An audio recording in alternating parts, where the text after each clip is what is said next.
walking, and we tend to forget that the Lord, in fact, did give us our first form of locomotion, our legs.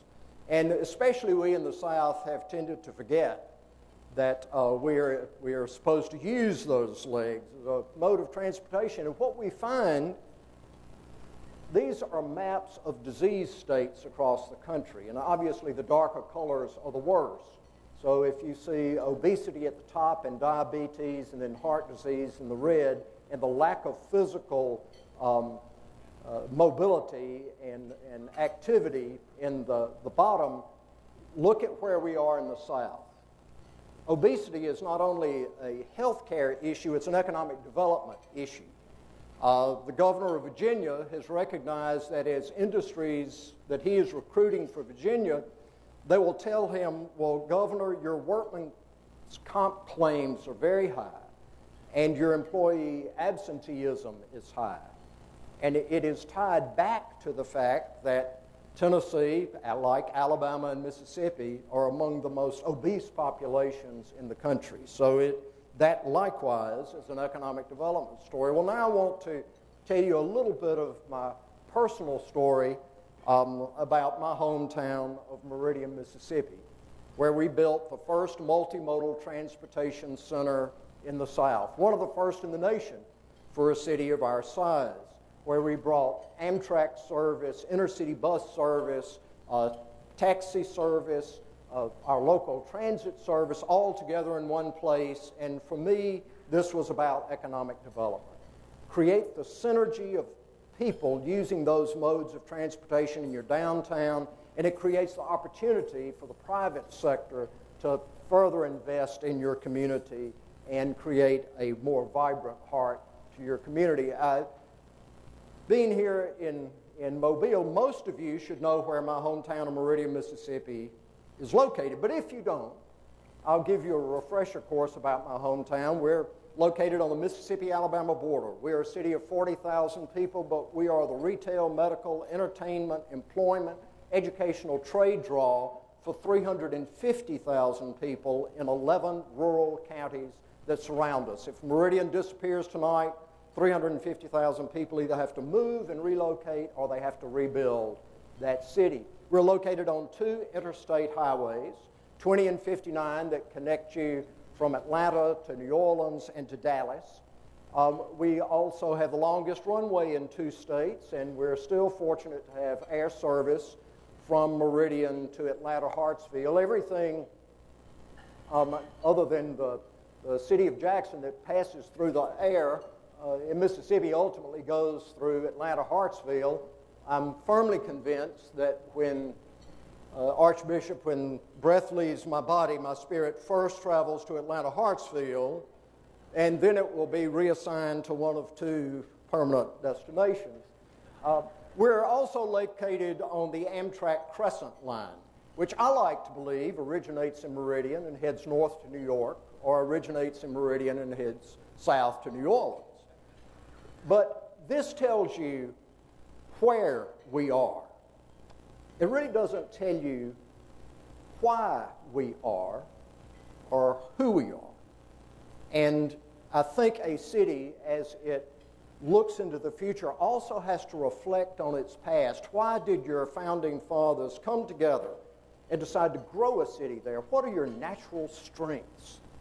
Well, Meridian came into being when 2 railroads crossed there and needed a city to grow up in the 1840s and 50s. We were incorporated in 1860, and we grew as a railhead in the southeast, heavy in freight traffic, would become heavy in passenger rail traffic, and we occupied a very prominent rail hub position in the south until the spring of 1864.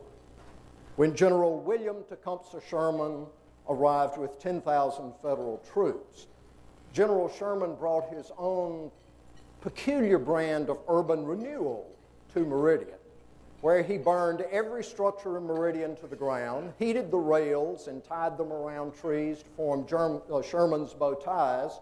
Sherman wired Lincoln in the War Department. Meridian no longer exists.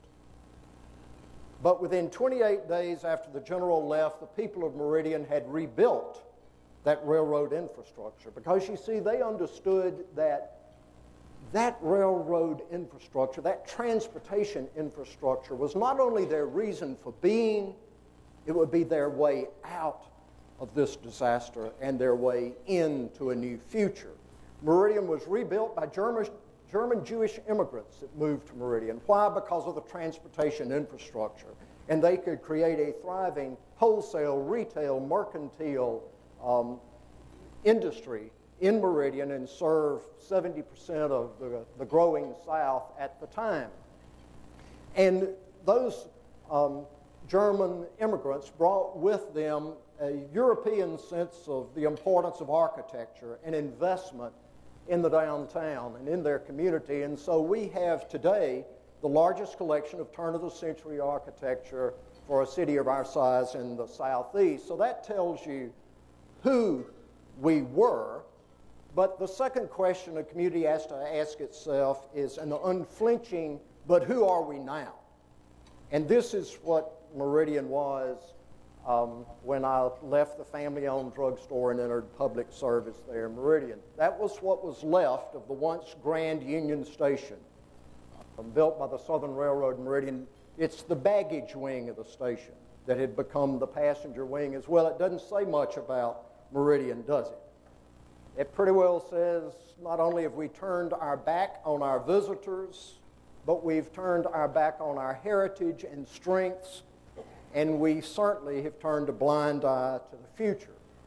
But the most important question the community asks itself is, who do you aspire to be? Well, this was our 1907 Grand Union Station in Meridian. You know, that said something about the people who built that station.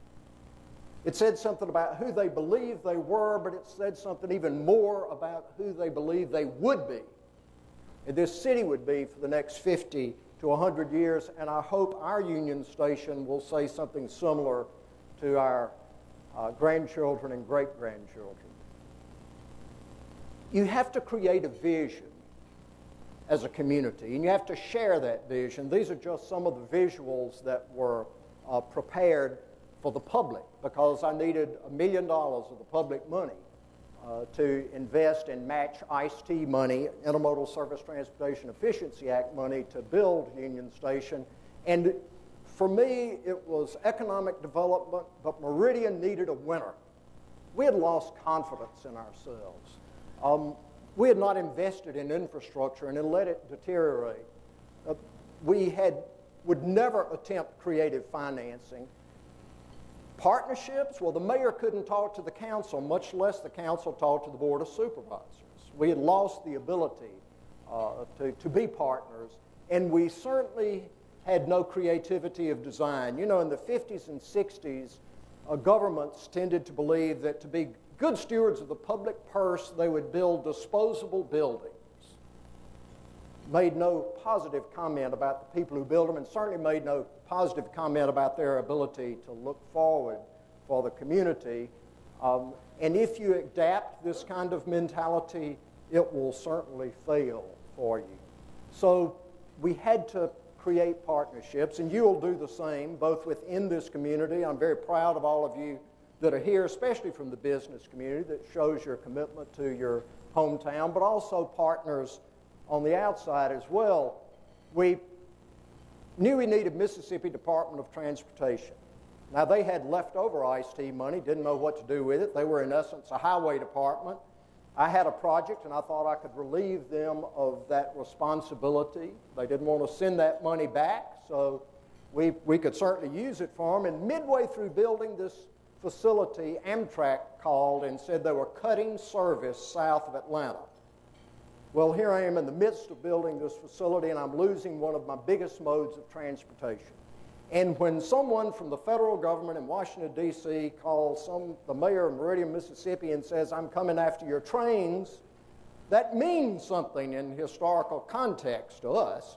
So I picked up the phone and I called Senator Lott, and I said, "Trent, the Yankees are after our trains again." He knew what I meant. But I needed a champion, so I invited the senator on board the Amtrak Crescent as she stood in the station at Meridian, and he got to see the Mississippians on board. He saw the single parents taking their children to visit the grandmother in Birmingham, and the only way they could afford to get there was on that train. He saw the retired couples who had worked hard all of their lives, and now they wanted to travel and experience this wonderful country, but they didn't want to be beaten to death out on the interstate highway to do it. He also saw the disabled veterans that were on board. And if you've ever seen someone try to fly, if they're disabled, and especially out of a smaller airport strapped on a gurney-looking thing, it's not a very pleasant or humane way, perhaps, to be moved about. But the train gave them that opportunity and gave them that space. And then the last car on the train contained the young children that were in the Special Olympics from all over Mississippi. And they were going to Washington, D.C. to compete in the National Special Olympics. And they obviously have special needs, and the only way they could get there as a group was on board that train. So we got to the last car, and I turned to the senator, and I said, now, do we walk back through that train and tell the people of Mississippi this great nation can't afford this transportation choice for them? I had my champion. We knew it would take intercity bus, also transit connections there, and of course Amtrak stopping, all coming together. But what we didn't realize is what it could do for affordable housing in the downtown area, or what it could do to bring life back to other historic buildings in the community, or to bring educational and entertainment options alive once again in Meridian. Not going to take you through the funding here, but you can see the city had $1 million in it. We leveraged other leases and ICE-T money to bring it about, and you're seeing snapshots of the facility on these slides. You have to do it right. This is the back of Union Station. This is what your visitors see when they pull in, and it's quite easily the nicest station on the Crescent Line, except for the Union Station in D.C. and 30th Street Station in Philadelphia, Pennsylvania. But it creates a wonderful space. The quality of design is critical. You can build them cheaper, but it won't have the economic development impact. So spend the money, spend the time, do it right. And Meridian's Union Station now is the most heavily used public space in Meridian. Over 250 events every year, drawing 300,000 people through this facility. And for a city of 40,000 people, imagine the energy that comes into your downtown when you're able to do that. And of course, it's used for those transportation choices, but also for things like homecomings, for weddings, for anniversaries, for very personal spaces and events that are there. I'm very optimistic, but I even fail to fully appreciate the economic impact that could come from this station. Keep in mind, the city invested $1 million. It has leveraged $135 million of additional public-private sector investment within 3 blocks. That's about 100 to 1 return on investment. That's a pretty good deal. I think you'd take that. Across the street, the Terminal Hotel, owned by Gil Carmichael. A number of you may know Gil. He was a former Federal Railroad administrator. The Terminal Hotel is now office complexes above. The first floor still has the rather unfortunately named Terminal Cafe.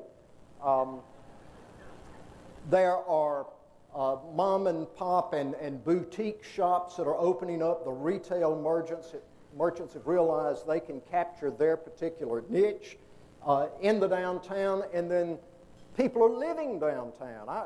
My 2 children and I are the only ones that lived in the downtown prior to this. Now we have market rate apartments, upscale condominiums. This building, the great-great-granddaughter of the man who built this building has turned it into retail on the first floor, 8 condominiums on the second floor for $250,000 apiece, 4 condominiums on the top floor, $500,000 apiece. Keep in mind, this is in a city of 40,000 people.